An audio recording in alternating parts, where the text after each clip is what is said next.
Welcome to the last final lecture. We are going to be talking about the spinal cord injury. In chapter 60, there are other kind of subjects that we're not going to cover here today. We're going to mainly cover what we call SCIs. And so feel free to read some of those chapters, and those chapters include things like tetanus and Guillain-Barré syndrome. Just be familiar with those.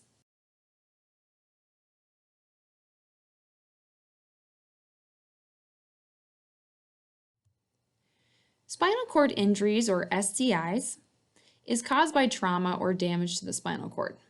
Pretty straightforward right there. Now, it can result in either a temporary or permanent, which is not great, alteration in the function of the spinal cord.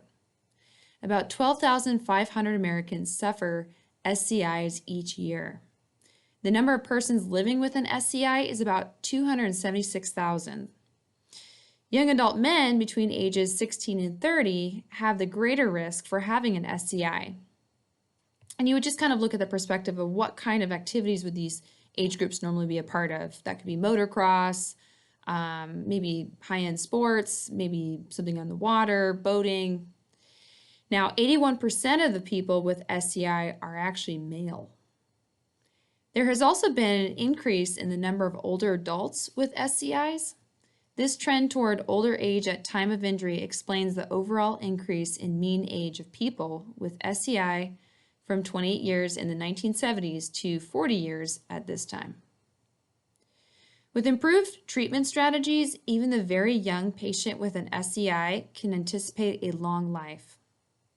The potential for disruption of individual growth and development, altered family dynamics, economic loss in terms of employment issues, and the cost of rehabilitation and long-term health care makes spinal cord injury a major problem.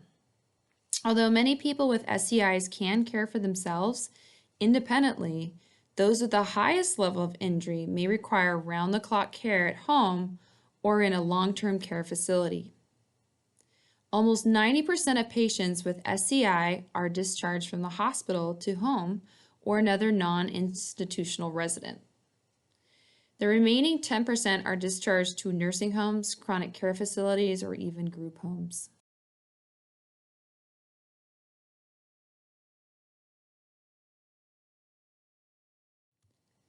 So spinal cord injuries are usually from trauma. The most common causes are motor vehicle collisions, which is about 38%, falls, which is 30%, violence, which is 14%, sports injuries, which is 9%, and other miscellaneous causes, which is another 9%.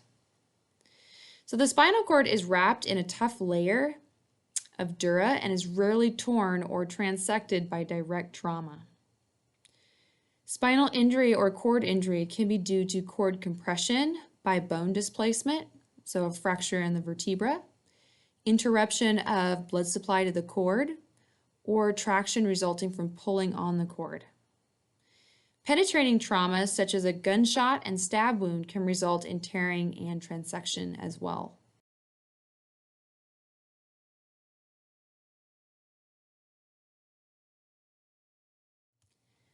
The initial mechanical disruption of axons as a result of stretch or laceration is referred to as the primary injury. Secondary injury refers to the ongoing progressive damage that occurs after the initial injury. The initial mechanical disruption of axons as a result of stretch or laceration is referred to as the primary injury. Secondary injury refers to the ongoing progressive damage that occurs after that initial injury. So several theories exist on what causes this ongoing damage. And possible causes could include things like vascular changes due to hemorrhage, maybe vasospasms, which is like a vasoconstriction, thrombosis, loss of autoregulation, breakdown of the brain barrier, and infiltration of inflammatory cells that cause ischemia, edema, and cellular necrosis.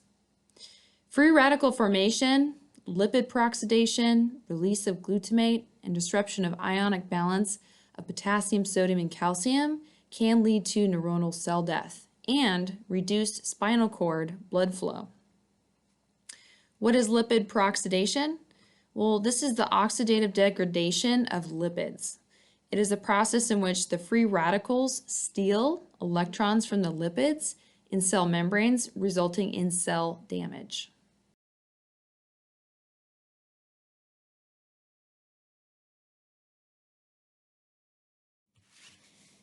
Apoptosis, which is programmed cell death, occurs and sometimes may continue for weeks or months after this initial injury.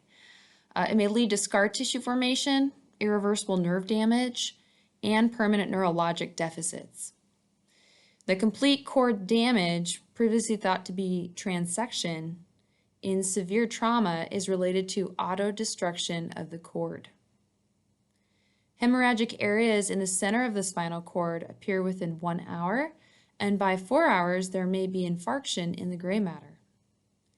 This ongoing destruction process makes it critical that the initial care and management of the patient with an SCI be initiated as soon as possible to limit further destruction of the spinal cord. Now there's a table, it's like a pathophysiology map. It's events leading to an SCI. And it's kind of a flow chart from your textbook.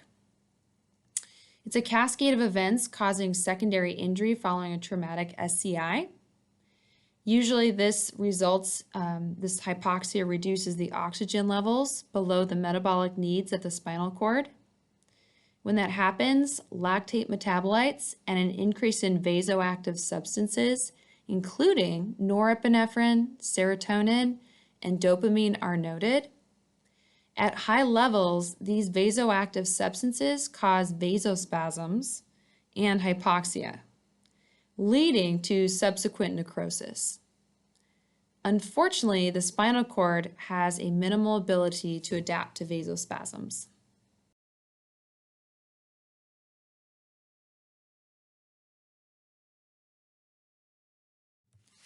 By 24 hours or less, permanent damage may occur because of the development of edema. The edema secondary to the inflammatory response is particularly harmful because of the lack of space for tissue expansion. Therefore, a compression of the spinal cord does occur. Edema extends above and below this injury, so it increases the ischemic damage. The extent of the neurologic damage caused by a spinal cord injury results from primary injury damage, which is an actual physical disruption of axons, and secondary injury damage, which is the ischemia, hypoxia, hemorrhage, and edema. Because secondary injury progresses over time, the extent of the injury and prognosis for recovery are really accurately determined at least 72 hours or more after the injury. Because secondary injury progresses over time, the extent of the injury and prognosis for recovery are most accurately determined at that time frame. Important signs and improvement include muscular strength and pinprick sensation below the level of injury. The greatest improvement occurs in the first 3 to 6 months following injury and can continue over years in 20% of cases.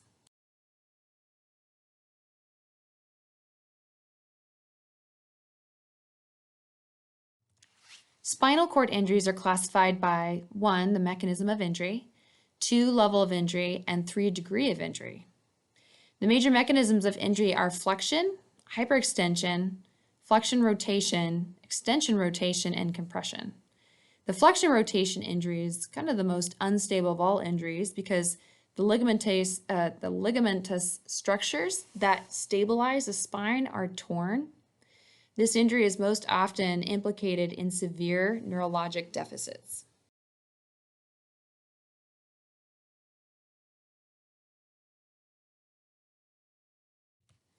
Many situations may produce these injuries. This only shows some examples. So in A, you actually see a flexion injury of the cervical spine, and this causes a rupture of the posterior ligaments. In B, you can see a hyperextension injury. See that patient actually, their neck goes backwards farther than it should of the cervical spine, and this ruptures the anterior ligaments. Now C, this person would be like a diving injury. This is causing the patient a compression fracture and a crush to the vertebrae, and really forces bony fragments into the spinal canal, as you can see right next to that picture. In D, this is a flexion rotation injury of the cervical spine. often results in tearing of ligamentous structures that normally stabilize the spine.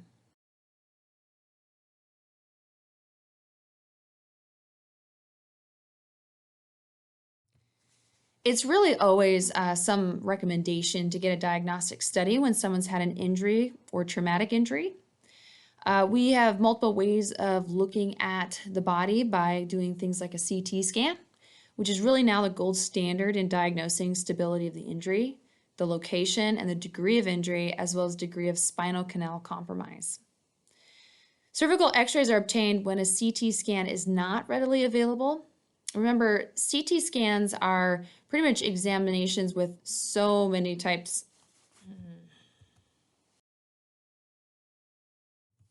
Diagnostic studies are really important after traumatic SCI. One of the gold standards is the CT scan. CT scans is a computer processed combination of many x-ray measurements taken from different angles to produce this cross-sectional image of specific areas of a scanned object, so we would consider that as the spine. And it allows the user to see the inside the object without cutting, of course, because it's an image. So it's a gold standard because it helps in diagnosing stability of the injury, the location and degree of injury, and the degree of spinal canal compromise. There's also cervical x-rays, which are obtained when a CT scan is not readily available. However, often there's difficulty on a cervical x-ray to visualize C7, which is our cervical, and T1, which is thoracic, making it difficult to fully evaluate cervical spine injury. An MRI is used to assess for soft tissue and neurologic changes, and when there is unexplained neurologic deficits or worsening of neurologic status. A comprehensive neurologic examination is performed along the assessment of the head, chest, and abdominal for additional injuries or trauma. Patients with cervical injuries who demonstrate altered mental status may also need to get a CT angiogram, and angiograms help rule out vertebral artery damage.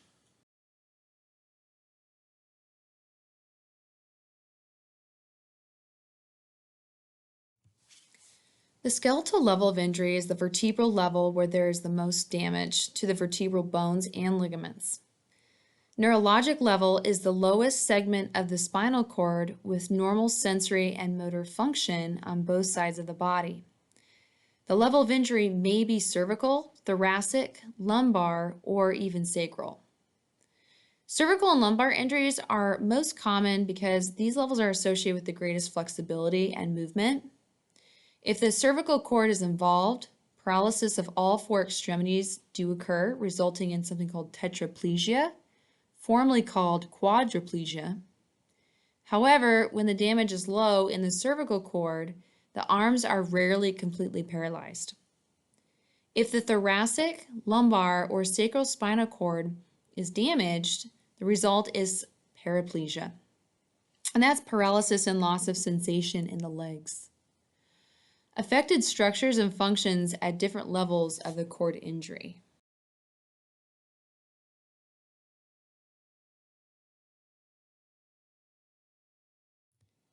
Here's just a quick picture of the spine. You see that there's cervical, thoracic, lumbar, and sacral. It'd be good to be familiar with this. So it'll be important to know what the neuroanatomy is. Just looking at the vertebra, we can look at their cervical, thoracic, lumbar, and sacral. And we also have coccyx. You guys have a link down below there showing a video. It's about a 10-minute video, and it's about the neuroanatomy. It actually gives a really good explanation about tracts and vertebrae and where nerves come out of these vertebrae. It might be something to look into, but you don't have to if you don't want to. It just kind of gets you familiar with some of the neuroanatomy that is going on, and that might help you better understand these spinal cord injuries.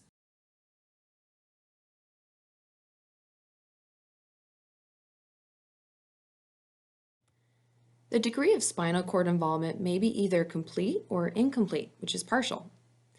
Complete cord involvement results in total loss of sensory and motor function below the level of injury.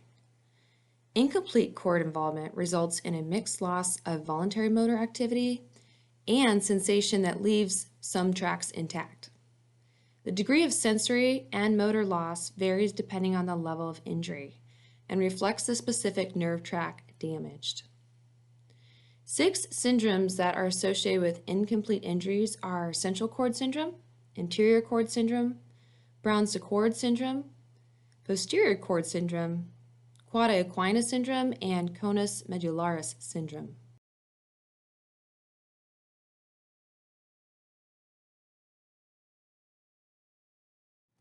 The manifestations of SCI are generally the direct result of trauma that causes cord compression, ischemia, edema, and possible cord transection. Manifestations of SCI are related to the level of degree of injury, so the patient with an incomplete injury may demonstrate a mixture of manifestations. The higher the injury, the more serious the sequela because of the proximity of the cervical cord to the medulla and brainstem. So an incomplete injury is usually highly variable.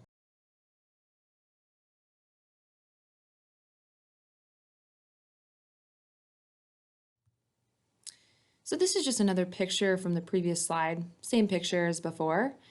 This just kind of indicates or shows kind of levels of injuries. Typically, we'll see a more severe injury at higher levels, so usually in the cervical vertebrae, all the way down to the L1 injury and how it affects the patient.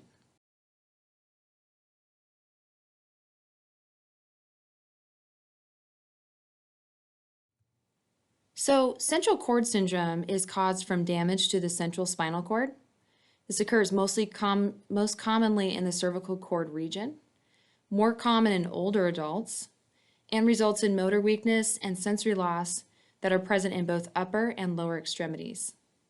Upper extremities are affected more than the lower ones.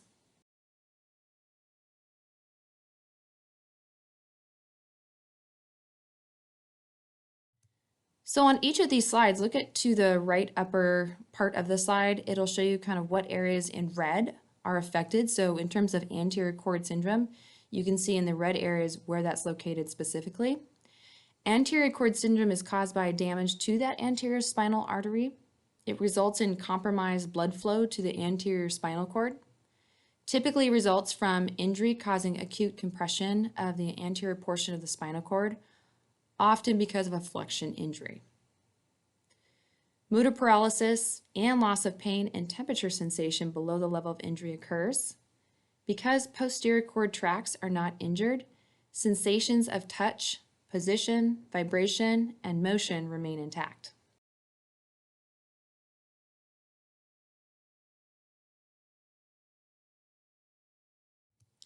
A Brown-Séquard syndrome results from damage to one half of the spinal cord. And you can see that in the right upper slide or right upper picture of the spinal cord, what area that is. Typically, it results from a penetrating injury to the spinal cord. There's ipsilateral or same side as injury, which is the loss of motor function and position and vibratory sense, vasomotor paralysis. Those are affected. And then there's contralateral, which is the opposite side of the injury. This is a loss of pain and temperature sensation below the level of the injury.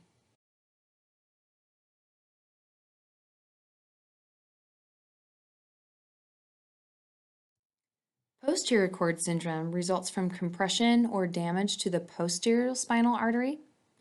This is a very rare condition. Generally, the dorsal columns are damaged, resulting in a loss of proprioception. And what's proprioception? Well, that's perception or awareness of the position and movement of the body. Pain, temperature sensation, and motor function below the level of injury does remain intact.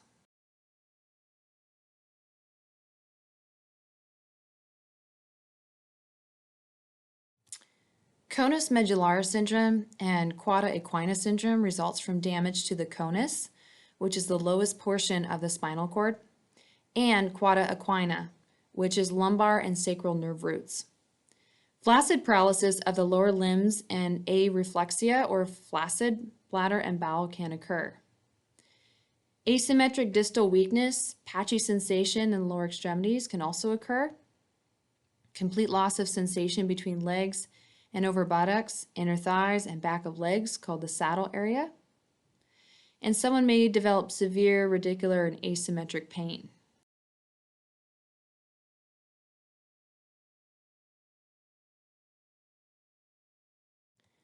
About 50% of people with acute spinal cord injury experience a temporary neurologic syndrome known as spinal shock. This type of shock is characterized by decreased reflexes, loss of sensation, and flaccid paralysis below the level of injury. This syndrome lasts days to weeks and may mask post-injury neurological function.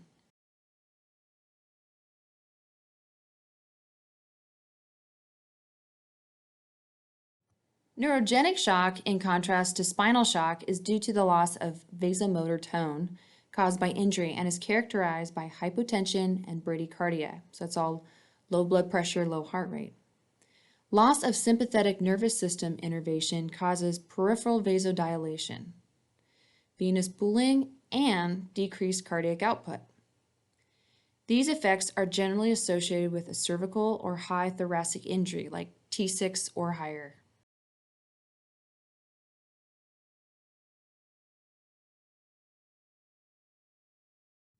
So here's just a visual depiction of spinal cord injury, just kind of a way to remember.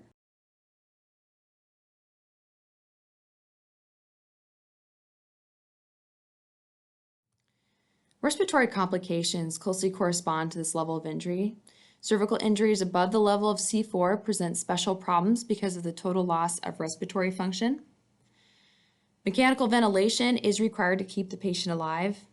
At one time, the majority of these patients died at the scene of the injury, but with improved medical services, more of these patients are surviving the initial events of their SCI. Injuries or fractures below the level of C4 results in diaphragmatic breathing if the phrenic nerve is functioning. Even if the injury is below C4, spinal cord edema and hemorrhage can affect the function of the phrenic nerve and cause respiratory insufficiency. Hypoventilation almost always occurs with diaphragmatic respirations because of the disease in vital capacity and tidal volume, which occurs as a result of impairment of those intercostal muscles. Cervical and thoracic injuries cause paralysis of abdominal muscles, and often the intercostal muscles help with breathing. Therefore, the patient cannot cough effectively enough to remove secretions, which guess what that would lead to? Things like atelectasis and pneumonia. An artificial airway provides direct access for pathogens, especially if they have an ET tube, and making bronchial hygiene and chest physiotherapy very important. So with any type of ET patient a patient with a ventilator, they should always have some sort of Q1 or Q2 hour mouth hygiene depending on what's going on, as well as suctioning. Neurogenic pulmonary edema may also occur secondary to a dramatic increase in sympathetic nervous system activity at the time of injury, which shunts blood to the lungs. In addition, pulmonary edema may occur in response to fluid overload.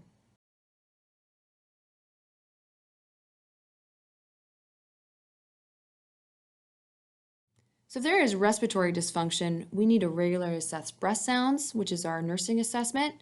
We need to look at blood work, so ABGs, seeing where they're at there. Plus, they might be also ventilated.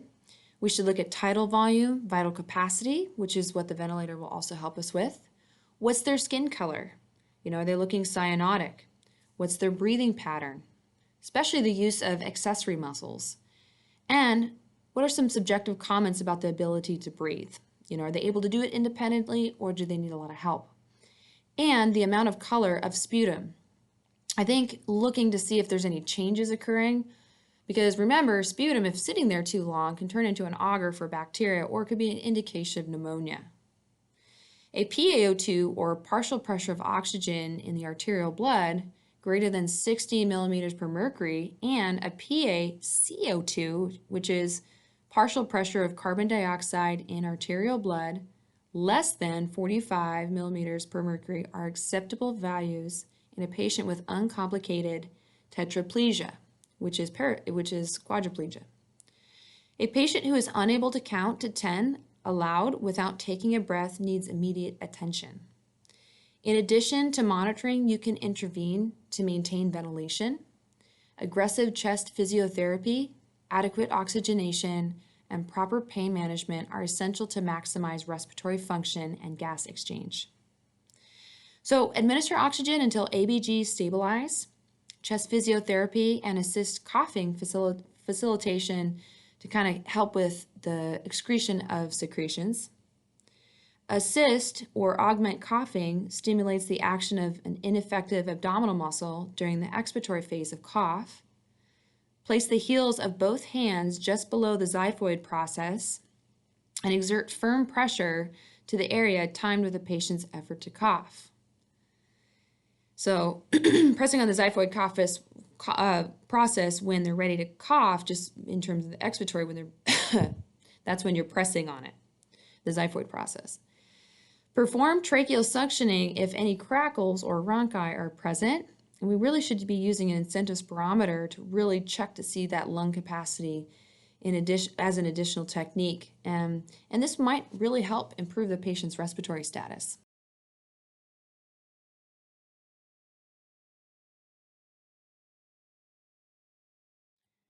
Any cord injury above T6 leads to dysfunction of the sympathetic nervous system.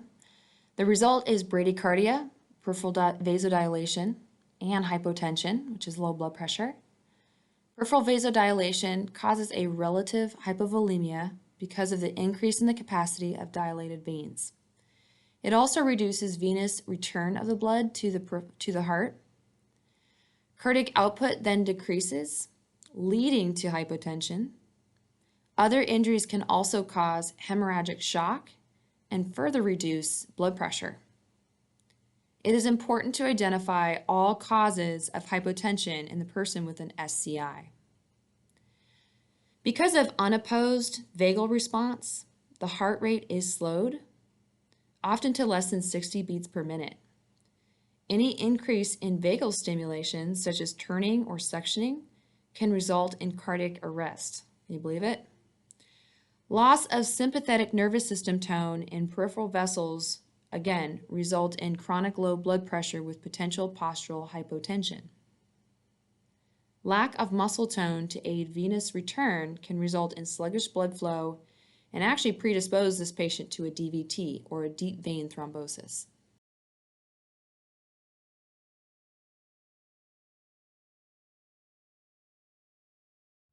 Cardiac monitoring is necessary. In marked bradycardia, which is really a heartbeat of less than 40 beats per minute, appropriate drugs like atropine are used to increase the heart rate and prevent hypoxemia. The peripheral vasodilation reduces the venous return of blood to the heart and subsequently decreases cardiac output, or CO, resulting in hypotension, which is low blood pressure. IV fluids or vasopressor drugs may be required to support that blood pressure.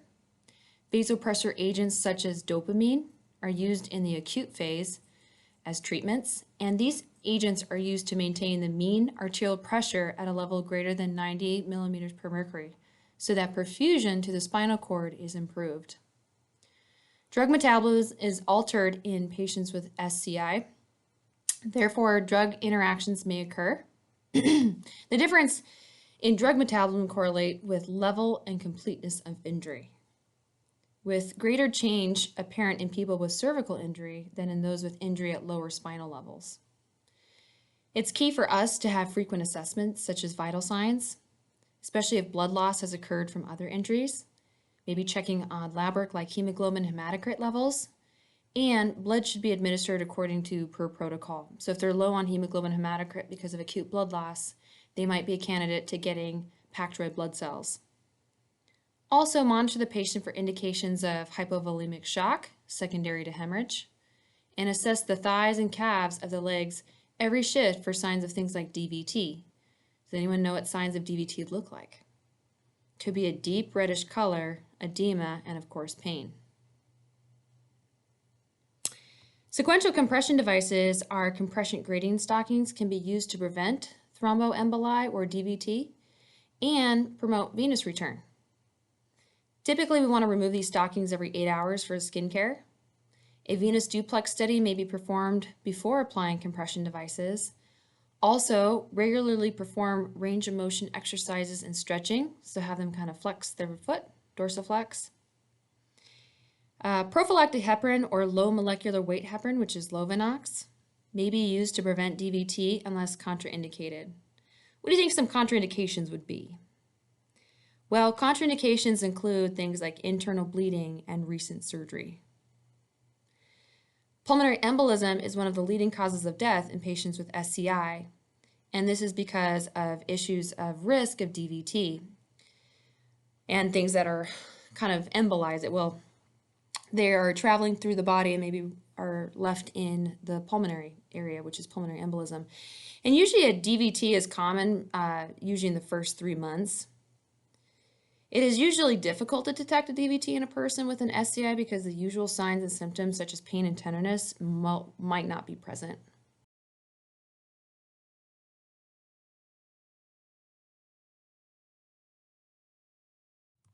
If the spinal cord injury has occurred above the level of T5, the primary GI problems are related to hypomotility.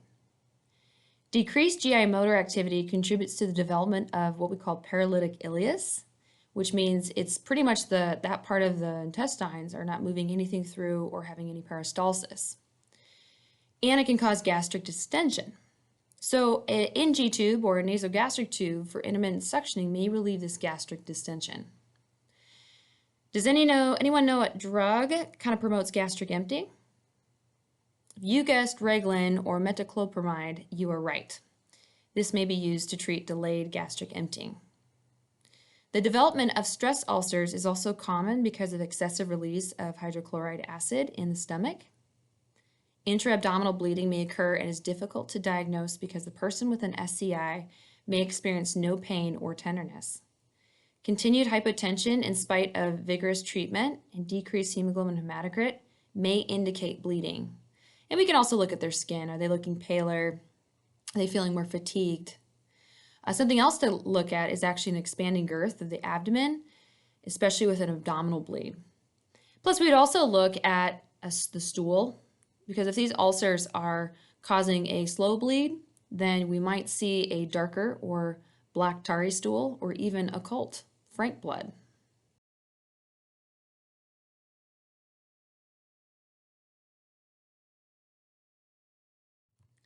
Loss of voluntary neurologic control over the bowel results in a neurogenic bowel. In early periods after injury when spinal shock is present, and for patients with an injury level of T12 or below, the bowel is areflexic and sphincter tone is decreased. As reflexes return, the bowel becomes reflexic. Sphincter tone is enhanced and reflex emptying occurs. Both areflexic and reflexic neurogenic bowel can be managed successfully with a regular bowel program coordinated with the gastrocolic reflex to minimize fecal incontinence.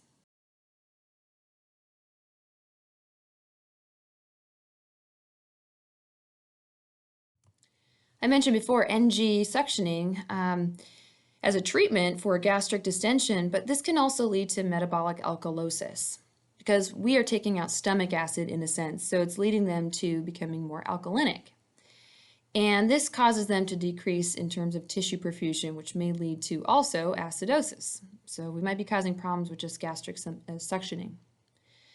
So we need to monitor electrolyte levels, including sodium and potassium, as well as pH, because these can also be altered by gastric suctioning. We need to monitor these electrolytes until suctioning is discontinued and a normal diet is resumed. A loss of weight greater than 10% is common. The person with an SCI has a greater nutritional need than other types of patients who are immobilized. A high-protein diet helps to prevent skin breakdown, which is huge, especially if they're having a lot of problems with immobility and sensory sensations, and then infections, and decrease the rate of muscle atrophy.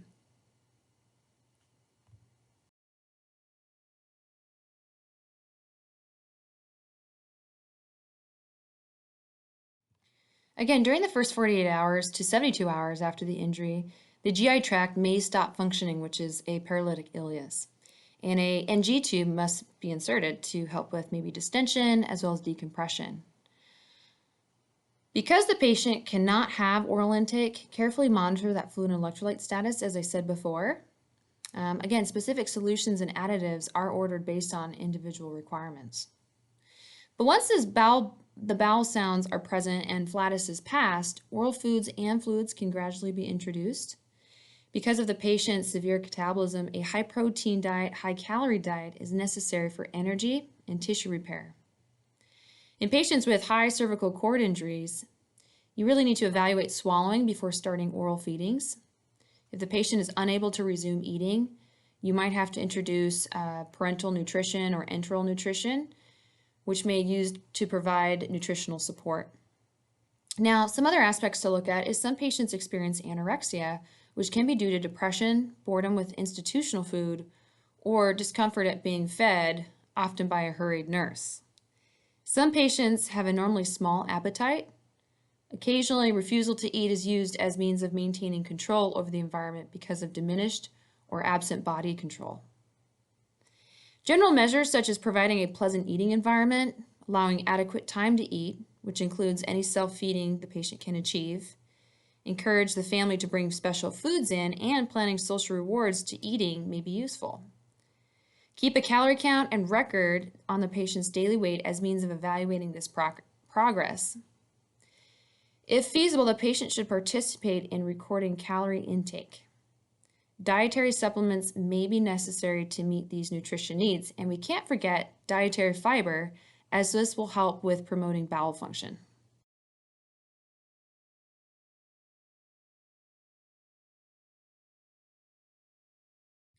Stress ulcers are a problem for the patient with an SCI because of the physiologic response to severe trauma and psychological stress. Remember that stomach acid can start building up, especially when our body is under stress, so that can cause or lead to peptic ulcer disease. Peak incidence of stress ulcers is about 6 to 14 days after injury. So test stool and gastric contents daily for blood and monitor the hematocrit for a slow drop. Histamine 2 blockers such as Zantac, Pepcid, or proton pump inhibitors like Protonix or Prilosec may be given prophylactically to decrease the secretion of hydrochloric acid and prevent the occurrence of ulcers during the initial phase.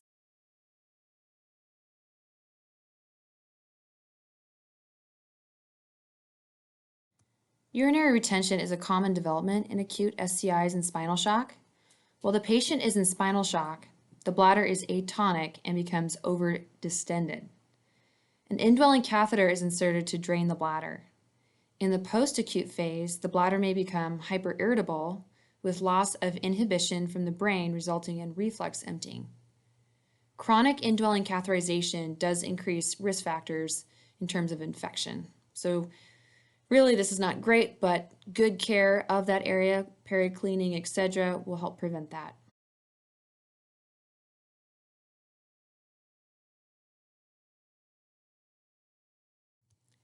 Immediately after the injury, the urine is retained because of loss of autonomic and reflex control of the bladder and sphincter. Because there is no sensation of fullness, of course, overdistension of the bladder can result in a reflux into the kidney with eventual renal failure. So it's kind of almost like a post-obstruction issue in terms of renal. Bladder overdistension may even result in rupture of the bladder.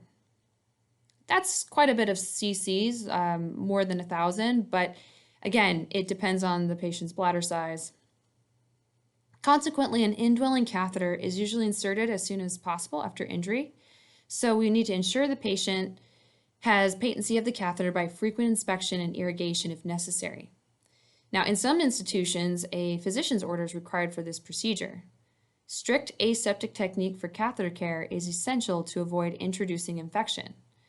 During the period of indwelling catheterization, a large fluid intake is required. So check the catheter to prevent kinking and ensure free flow of urine is going. Maybe even consider doing strict eyes and nose, which is why catheters will also be helpful. UTIs are a common problem though with catheters. The best method for preventing these UTIs is, of course, regular and complete bladder draining. Sometimes after the patient is stabilized, assess the best means of managing long-term urinary function. Usually the patient is started on some sort of intermittent catheterization program. Intermittent catheterization should be done every 3 to 4 hours to prevent bacterial overgrowth resulting from urinary stasis. If the appearance or odor of the urine is suspicious, or if the patient develops symptoms of a UTI, so that could be like chills, fever, malaise, a specimen is sent for culture or should be, so an order should be sent. We as nurses would be able to report that to the physician and they would see if they would want that. Plus, something else to consider is even looking at a white blood cell count like the CBC.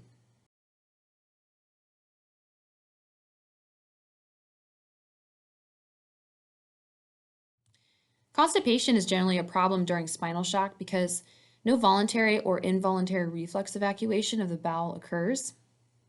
A bowel program should be started during acute care. This consists of choosing a rectal stimulant, so this could be a suppository or a small volume enema, and this is to be inserted daily at regular time of the day, followed by gentle digital stimulation or manual evacuation until evacuation is complete. And us nurses can do that, and sometimes that is an order that we have, and then we do that to produce a stool. Initially, the program may be done in bed or in a side-lying position, but as soon as a patient has resumed sitting, it should be done in the upright position on a padded bedside commode chair. Now, if you are doing rectal stimulation digitally, this won't be done in a chair. It'll be done at the bedside or on their side lying position.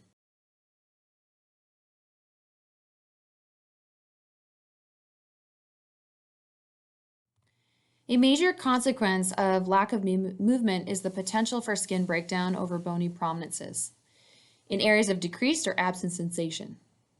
Pressure injuries can occur quickly and can lead to major infection as well as sepsis. It also leads to a very big financial burden. Poikilothermism, which is spelled Poikilo, thermism is Thermism, is the adjustment of the body temperature to the room temperature. This occurs in SCIs because the interruption of the sympathetic nervous system prevents peripheral temperature sensations from reaching the hypothalamus. What does the hypothalamus do? It helps regulate temperature as well as provide homeostasis. With spinal cord disruption, there is also decreased ability to sweat or shiver below the level of injury, which also affects the ability to regulate body temperature. The degree of poikilothermism depends on the level of injury. Now, I might not be pronouncing that right, but that was my best effort. Patients with high cervical injuries have a greater loss of the ability to regulate temperature than do those with thoracic or lumbar injuries. Now, nurses in rehabilitation are responsible for teaching these skills and providing information about daily skincare, as well as talking about this temperature that may have an issue with the patient. A comprehensive visual and tactile examination of the skin should be done at least once daily, with special attention given to those areas of bony prominences. Because remember, those are very vulnerable to skin breakdown, especially in the ischia, the trochanters, the heels, and the sacrum. We really should be moving this patient and repositioning them every 2 hours, with gradual increases in the times between turns if there's no redness over bony prominences at the time of turning. There's a lot of little things that we can do to also prevent as well, because not just turning helps, but maybe even pressure relieving cushions. Let's just say the patient's in a wheelchair may be used, maybe special mattresses if needed. When we do move them though, we really need to just be considered, just be very careful to avoid overstretching and folding of soft tissues, because this could cause shearing as well as friction or abrasion. We also need to assess the nutritional status regularly. Both body weight loss and body gain can contribute to skin breakdown. Adequate intake of protein is essential for skin health. Measurements of prealbumin, total protein, and albumin can identify inadequate protein intake. So stress the importance of nutrition to skin health to the patient and also caregiver.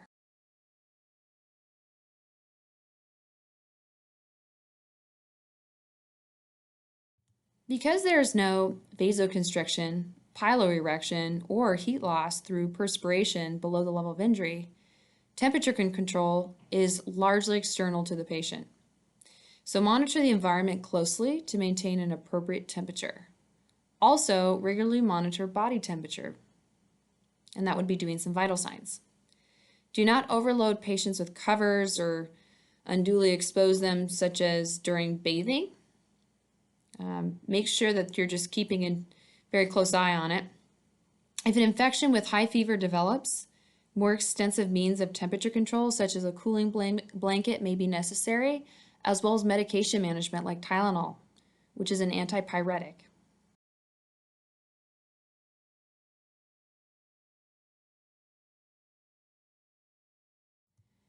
you need to compensate for the patient's absent sensations to prevent sensory deprivation. How can we do this? So do this by stimulating the patient above the level of injury.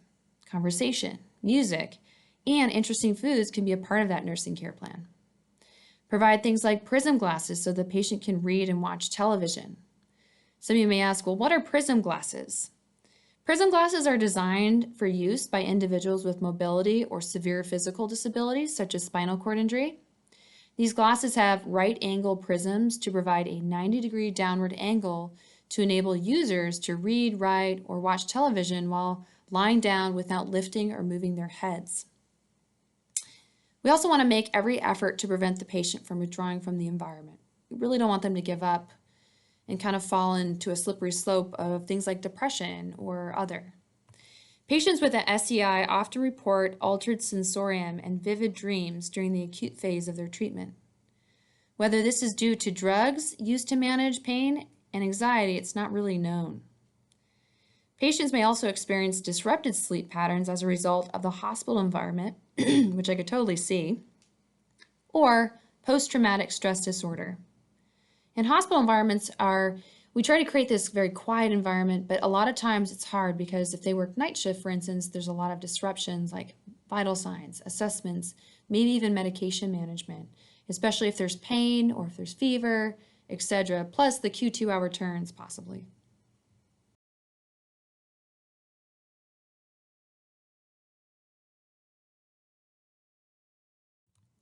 Once spinal cord shock is resolved, the return of reflexes may complicate rehabilitation. Lacking control from the higher brain centers, reflexes are often hyperactive and produce exaggerated responses. Penile erections can occur from a variety of stimuli, causing embarrassment and discomfort, meaning the patient has no control over it. Spasms ranging from mild twitches to convulsive movements below the level of injury may also occur. This reflex activity may be interrupted by the patient or caregiver as return of function. So tactfully explain the reason for the activity, inform the patient of the positive use of these reflexes in sexual, bowel, and bladder retraining, I should say. Spasms may be controlled with the use of antispasmodic drugs such as baclofen or Xanaflex. Botulism toxin injections can also be given to treat severe spasticity to kind of stop the movement.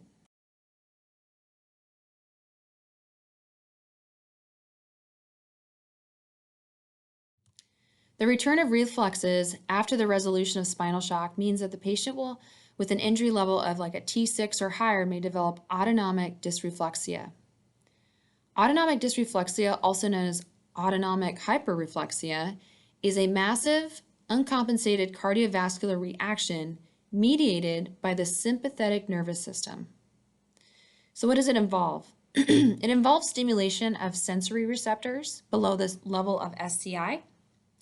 The intact sympathetic nervous system below the level of injury responds to the stimulus with a reflex arteriolar vasoconstriction that increases BP, but the parasympathetic nervous system is unable to directly counteract these responses through the injured spinal cord. So baroreceptors in the carotid sinus and the aorta sense the hypertension and stimulate the parasympathetic system. What happens is this results in a decreased heart rate, but the visceral and peripheral vessels do not dilate because efferent impulses cannot pass through the injured spinal cord.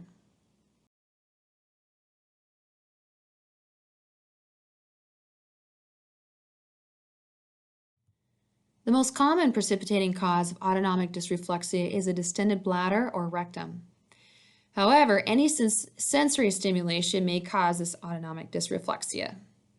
Contraction of the bladder or rectum, stimulation of the skin, or stimulation of the pain receptors may also cause autonomic dysreflexia. So what are some manifestations you might see? Hypertension, and this could be up to 300 millimeters per mercury systolically.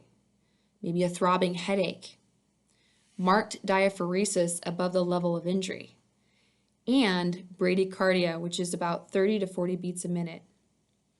It is important to measure BP when a patient with SCI complains of a headache.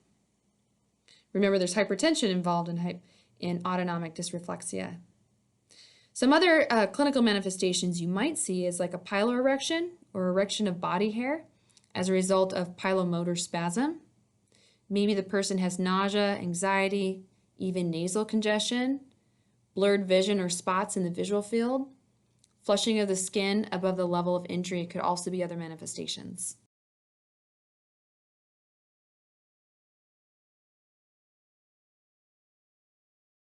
So what do we do if this happens to the patient? Well, the condition is a life-threatening situation that requires immediate resolution. If this resolution does not occur, this condition can lead to status epilepticus, stroke, or myocardial infarction and even death. So some pretty severe consequences. Nursing interventions in this serious emergency are elevation of the head of the bed to 45 degrees or sitting the patient upright, notification of the physician, and assessment to determine the cause. The most common cause is bladder irritation, though. Immediate catheterization to relieve bladder distension may be necessary. Lidocaine jelly, as you would know, you can use, should be instilled in the urethra before catheterization to help numb up the area. If a catheter is already in place, it should be checked for kinks or folds.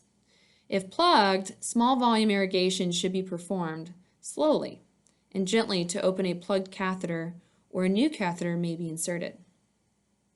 Stool impaction can also result in autonomic dysreflexia. A digital rectal examination should be performed only after application of an anesthetic ointment to decrease rectal stimulation and to prevent an increase of symptoms. Remove all skin stimuli such as constrictive clothing and tight shoes. Monitor BP frequently during these episodes. If symptoms persist after the source has been relieved, an alpha-adrenergic blocker or arterial or vasodilator such as Procardia is administered. Careful monitoring must continue until the vital signs stable. So teach the patient and caregiver to recognize the cause and symptoms of autonomic dysreflexia, and we've kind of listed some common ones. They must understand that this is a life-threatening nature to this problem and this dysfunction, and has known to have some causal factors that can be relieved to stop this cascade of events.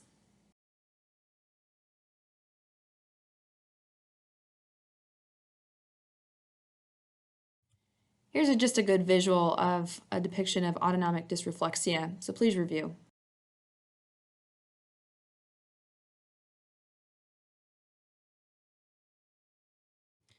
Immediate post-injury goals include maintaining a patent airway, adequate ventilation, and adequate circulating blood volume and preventing extension of cord damage, which is that secondary injury. So initially we want to ensure that, stabilize the cervical spine, maybe administer oxygen through nasal cannula or a non-rebreather mask. We need to establish some IV access with 2 large bore catheters to infuse normal saline or LR, which is lactated ringer solution, as appropriate, because we don't want them to get hypotensive. And when we talk about 2 large bore catheters, that really means like 20 or below, so maybe an 18. Assess for other injuries as well, since they did sustain a spinal cord injury, and control any external bleeding.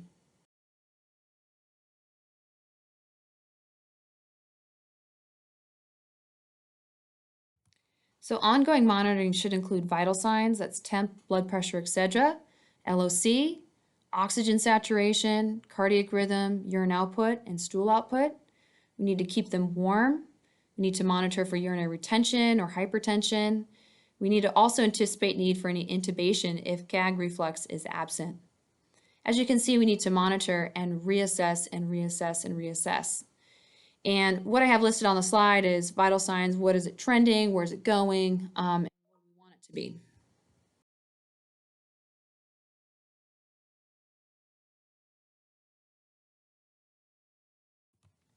After stabilization at the injury scene, the person is transferred to a medical facility. A thorough assessment is done to specifically evaluate the degree of deficit and to establish the level of degree of injury. A history is obtained with usually an emphasis on how the incident occurred, so how did this happen, and also the extent of injury as perceived by the patient immediately after the event. Assessment involves testing muscle groups rather than individual muscles. So test muscle groups with and against gravity, alone and against resistance, and on both sides of the body. Note also any spontaneous movement, which could indicate some spasticity. Ask the patient to move legs and then hands, spread fingers, extend wrists, and shrug shoulders. A good example of this is the musculoskeletal exam that you see in your physical assessment book. After assessment of motor status, a sensory examination, including touch and pain, is tested by pinprick, should be carried out, so starting at the toes and working upward toward the head. If time and condition permit, also assess position, sense, and vibration. And you can use the tuning fork to get the vibration. The types of injury mechanisms that cause spinal cord trauma, especially those involving the cervical cord, may also result in brain injury. So, you should also assess for a history of unconsciousness, signs of concussion, and ICP, which is intracranial pressure.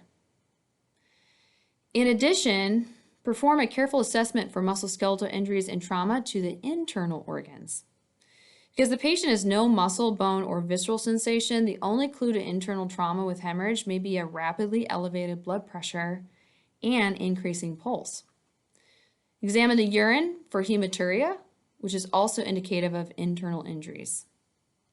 Move the patient in alignment as a unit, so this means a log roll during transfers, and when repositioning to prevent further injury. And this is usually during the acute phase, but also if there is a known neck injury or spinal injury, really, for log rolling.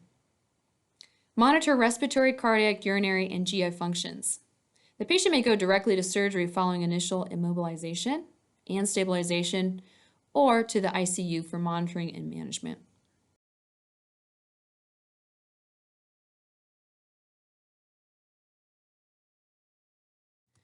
Non-operative treatments are focused on stabilization of the injured spinal segment and decompression, either through traction or realignment. Stabilization methods eliminate damaging motion at the injury site. These methods are intended to prevent secondary spinal cord damage caused by repeated contusion or compression.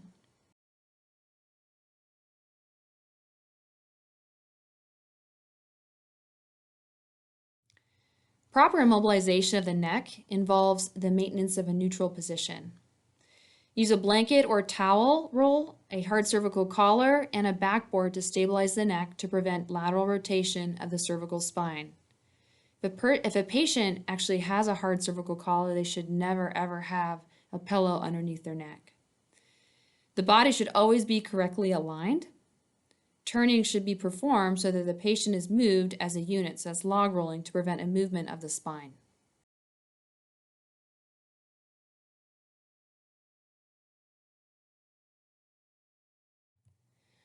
For cervical injuries, skeletal traction is used less frequently with the development of better surgical stabilization methods.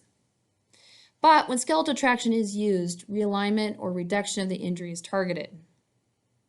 There's different types of tongs out there, and other devices are used to provide this type of traction, one being Crutchfield. Traction is provided by a rope that is extended from the center of the tongs over a pulley and has weights attached at the end. Traction must be maintained at all times. Depending on the type of injury and the goal of treatment, the tongs and the traction may be removed 1 to 4 weeks after the injury. Now, one disadvantage of skull tongs is that the skull pins can be displaced. If this occurs, hold the head in a neutral position and summon help. Stabilize the head while the physician reinserts the tongs. Infection at the sites of tong insertion is another potential problem. Preventive care includes cleansing the site twice a day with normal saline solution and applying an antibiotic ointment, which acts as a mechanical barrier to the entrance of bacteria. The procedures for preventative care of insertion sites may vary depending on individual hospital standards of care.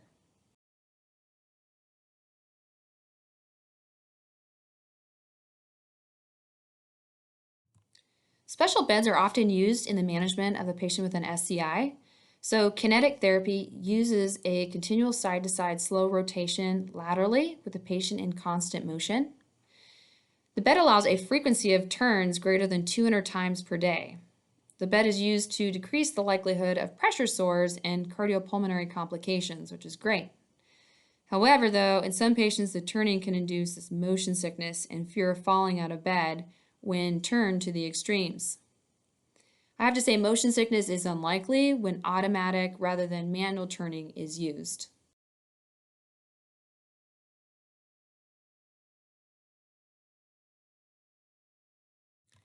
Patients with thoracic or lumbar spine injuries are immobilized with a custom thoracolumbar orthosis or body jacket, which inhibits spinal flexion, extension, and rotation, or with a Jewett brace, which restricts forward flexion. Immobilization of the neck of the patient with an SCI prevents further injury, but the effects of immobility are profound.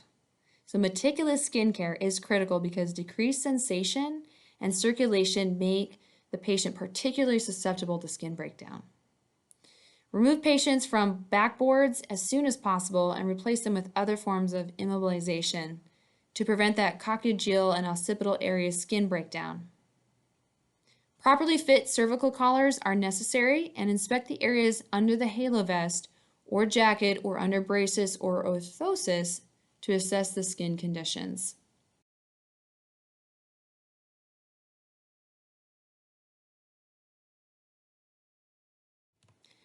After cervical fusion or other stabilization surgeries, a hard cervical collar or sternal occipital mandibular immobilizer brace can be worn.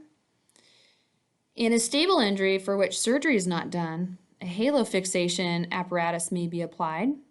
The halo is the most frequently used method of stabilizing cervical injuries. The halo apparatus can be used to apply cervical traction by means of a jacket-like arrangement. Hanging weights, such as those used with tongs, can be incorporated with the halo. Now, in addition, the apparatus can be attached to a body vest, stabilizing the injured area and allowing the ambulation if the patient is neurologically intact. Another alternative is to use the halo after the patient has had traction removed. It allows the patient to be more mobile and to begin active rehabilitation.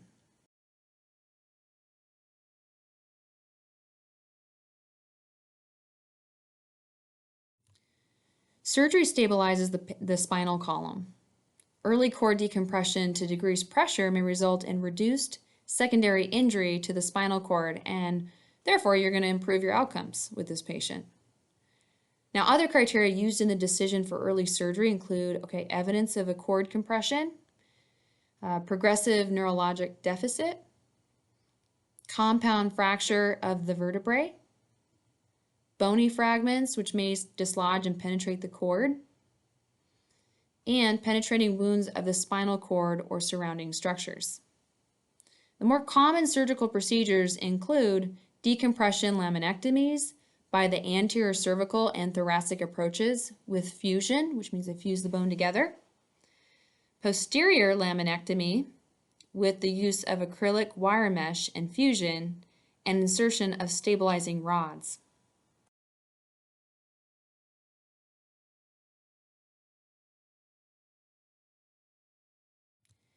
Overall goals are really that the patient with an SCI will maintain an optimal level of neurological functioning, have minimal or no complications of immobility, learn new skills, gain new knowledge, and acquire new behaviors to be able to care for themselves or successfully direct others to do so, and return to home and the community at an optimal functioning level.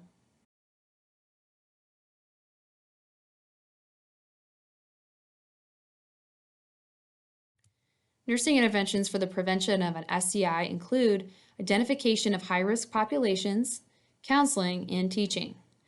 So we need to support legislation related to seatbelt use in cars, helmets for motorcyclists and bicyclists, even skateboardists, child safety seats, and tougher penalties for drunk driving offenses is a professional responsibility. So it is also important to emphasize the importance of other health promotion and health screening in addition to an SCI care. After injury, health promoting behaviors can have a significant impact on the health and well-being of the individual with an SCI.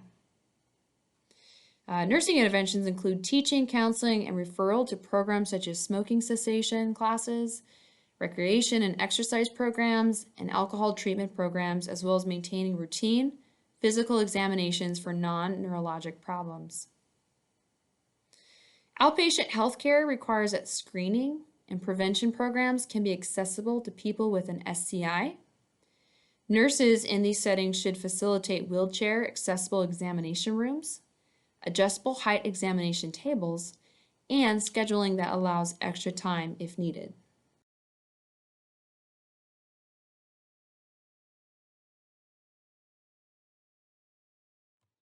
I want to touch on a couple more things, neurogenic bladder as well as neurogenic bowel. We've kind of touched on a little bit this already, just going to a couple more details about it. So a neurogenic bladder is really any type of bladder dysfunction related to abnormal or absent bladder innervation. After the spinal shock really resolves, depending on the completeness of the spinal injury, patients usually have some degree of neurogenic bladder. Normal voiding requires nervous system coordination of urethral and pelvic floor relaxation with simultaneous contractions of the detrusor muscles. Depending on the injury, a neurogenic bladder may have no reflex detrusor contractions, which is called areflexic and flaccid, or may have hyperactive reflex detrusor contractions, which is hyperflexic or spastic bladder, or may have a lack of coordination between detrusor contractions and urethral relaxation, which is called dyssynergia. Now, common problems with a neurogenic bladder include urgency, frequency, incontinence, inability to void, and high bladder pressure resulting in a reflux in the kidneys of urine.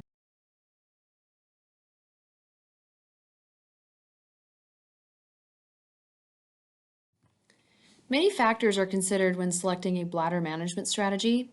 These include the preference of the patient, upper extremity function, availability of the caregiver, and lifestyle choices. The type of bladder dysfunction also determines management options. Now, there are some various drugs that can be used to treat neurogenic bladders, such as anticholinergic drugs like ditropan, which is oxybutynin, Detrol, and these may be used to suppress bladder contraction. Now, there's also alpha-adrenergic blockers like Hyterin or Cardura, and these may be used to relax the urethral sphincter, and antispasmodic drugs, which is like baclofen, and this may be used to decrease spasticity of the pelvic floor muscles. Numerous drainage methods are also possible, including bladder reflex training if partial voiding control remains. Maybe they need that indwelling catheter, intermittent catheterization, and there could also be options like external catheters, like a condom catheter. So we really need to evaluate the long-term use of an indwelling catheter because, as you know, it's associated with a UTI, maybe even fistula formation and diverticula. Now, there may be patients for whom this is the best option. Patients with indwelling catheters need to have an adequate fluid intake of about 3 to 4 liters a day. We need to regularly check the patency of that indwelling catheter. The frequency of routine catheter changes ranges widely depending on the type of catheter used at an agency policy. I would say at Enloe, it's 30 days. Intermittent catheterization is the most common recommended method of bladder management. Nursing assessment is important in selecting the time intervals between these catheterizations. So initially, catheterization is done every 4 hours. Bladder volume can be assessed before catheterization using that bladder scanner. If it's less than 200 mils of urine, the time interval may be extended. If it's greater though, if the PVR is, not PVR, but if the bladder scan shows that it's at 500 mils of urine, the time interval may be shortened. The number of intermittent catheterization per day is usually about 5 or 6 times a day. Now there are more surgical options such as urinary diversion surgeries. And these may be necessary if especially someone is not tolerating urinary catheter and is getting repeated UTIs. Or there's renal involvement or repeated stones, or if therapeutic interventions have been unsuccessful with every other option. So surgical treatment of a neurogenic bladder includes a bladder neck revision, bladder augmentation, penile prosthesis, uterostomy, cystostomy, vesicostomy, and anterior urethral transplantation, which is a urinary diversion procedure discussed in Chapter 46. Again, not having to go extensively into memorizing all those specific options, I would say just know that there is, if everything else has failed, there's a surgical option in place. No matter which bladder management strategy is selected, teach the patient, caregiver, and family how to accomplish successful self-management and inform them about management techniques on how to obtain supplies, care of supplies and equipment, and when to seek health care, which is, hey, I'm starting to get an infection or something doesn't look right.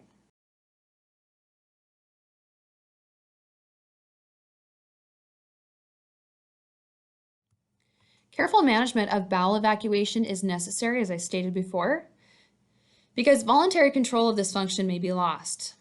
The condition is called neurogenic bladder.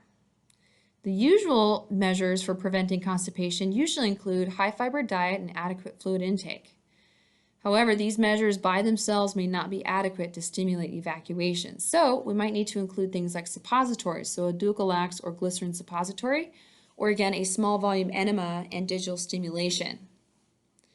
And digital stimulation is performed 20 to 30 minutes after a suppository is inserted. By the nurse or a patient may be necessary. In the patient with an upper motor neuron injury, digital stimulation is necessary to relax the external sphincter to promote defecation.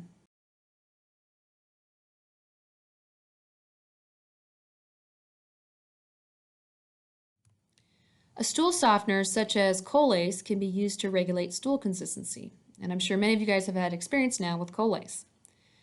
Oral stimulant laxatives should be used only if absolutely necessary for a day or two and not on a regular basis. Valsalva maneuver and manual stimulation are used in patients with lower motor neuron injuries. The Valsalva maneuver requires intact abdominal muscles, so it is used in those patients with injuries below T12.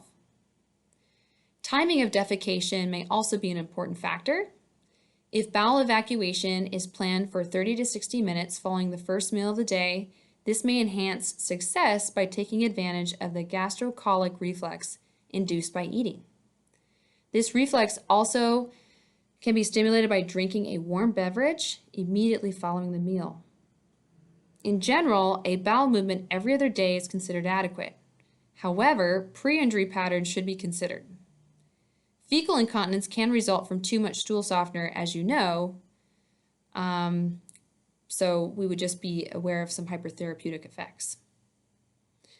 Obviously, as a nurse, you would carefully record these bowel movements. And remember that patient, caregiver, and family teaching is required to promote success. So keep them in the know of why you're doing these treatments and what you're looking for.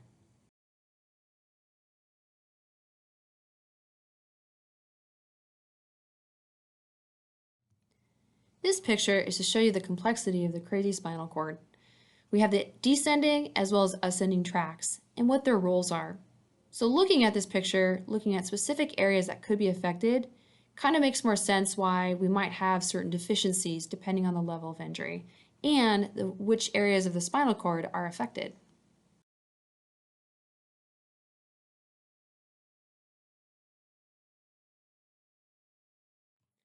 I wanted to review a case study regarding a spinal cord injury, so feel free to pursue listening to this case study as well as answering questions for further details.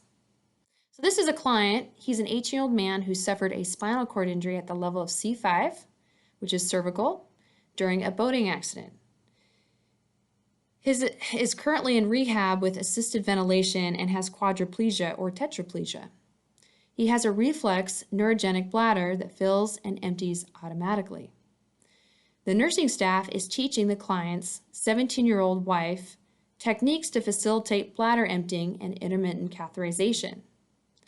The client is also on a bowel retaining program that includes stool softeners to prevent fecal impaction. At times, the client's wife seems overwhelmed with her husband's problems, but she is supportive and asks numerous questions. One afternoon following lunch, the client begins to complain of a throbbing headache. Start thinking of what that could entail or what that means. The nurse notes his forehead is wet with perspiration and his face is flushed, so it's becoming diaphoretic. When we review his blood pressure, yikes, it's already going up to 250 over 160, and his pulse is declining and becoming bradycardic at 58, but it is regular. His respirations at this point is 24 and his temp is 99.8, so it's elevated. His extremities are cool and pale. His wife is alarmed and wants you to do something immediately.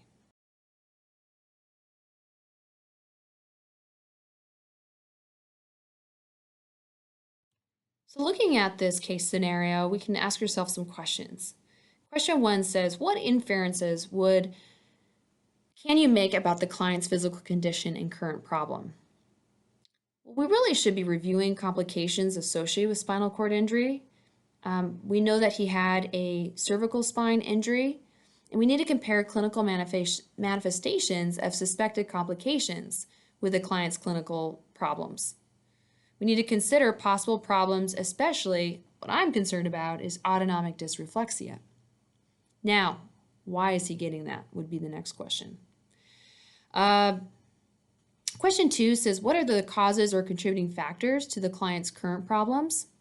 Well, again, discussing the pathophysiology of autonomic dysreflexia and its relationship to the spinal cord, we could list factors that could contribute to its development. So I think we need to identify the client's risk factors for the development of autonomic dysreflexia. Now, what do you think those risk factors could be? Well, consider distended urinary bladder as one, or fecal impaction, or a bladder infection, maybe a suppository insertion, tight clothing, and so on. Question 3 asks, what priority nursing intervention should be used to implement for this client? We'll review nursing care for the clients experiencing autonomic dysreflexia.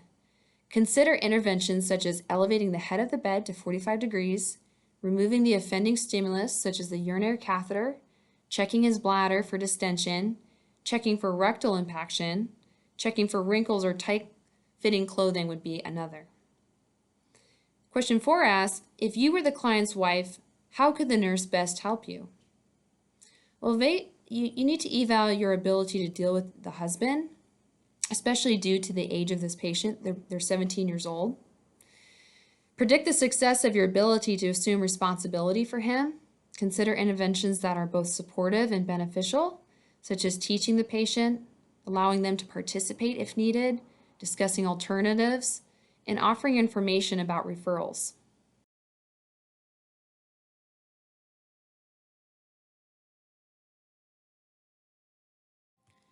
So let's test ourselves.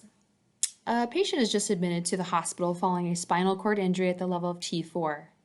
A priority of the nursing care for the patient is monitoring for A, return of reflexes, B, bradycardia with hypoxemia, C, effects of sensory deprivation, or D, fluctuations in body temperature.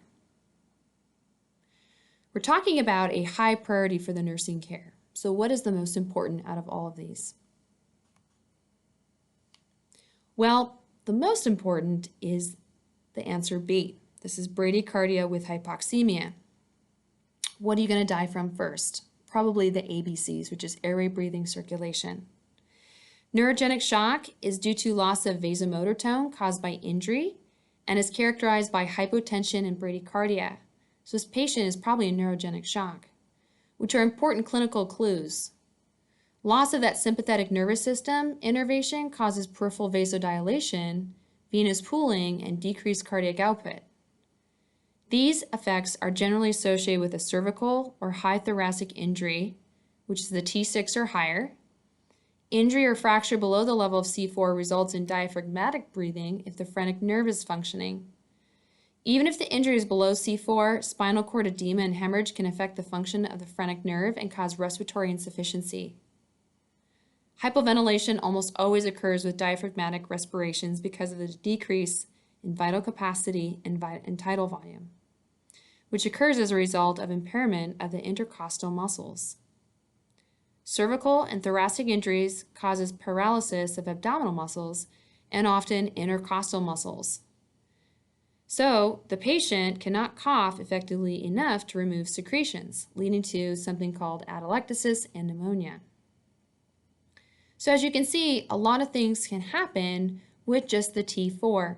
So if we start seeing bradycardia and hypoxemia, that would be really our top priority out of return of reflexes, which usually happens later, effects of sensory deprivation, which is not the highest priority, and fluctuations in temperature, which I would consider a second priority.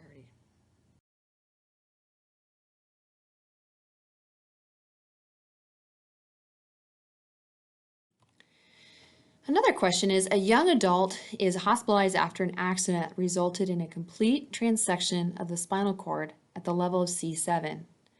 The nurse informs the patient that after rehabilitation, the level of function that is most likely to occur is the ability to A, breathe with respiratory support, B, drive a vehicle with hand controls, C, ambulate with long leg braces and crutches, or D, use a power device to handle eating utensils. The answer here is actually B. A patient with injury at the level of C7 to C8 may have the following rehabilitation potential: ability to transfer self to wheelchair, roll over and sit up in bed, push self on most surfaces, perform most self-care, and use wheelchair independently, as well as drive car with the powered hand controls, and that's in some patients. They might have an attendant care for maybe up to 6 hours a day.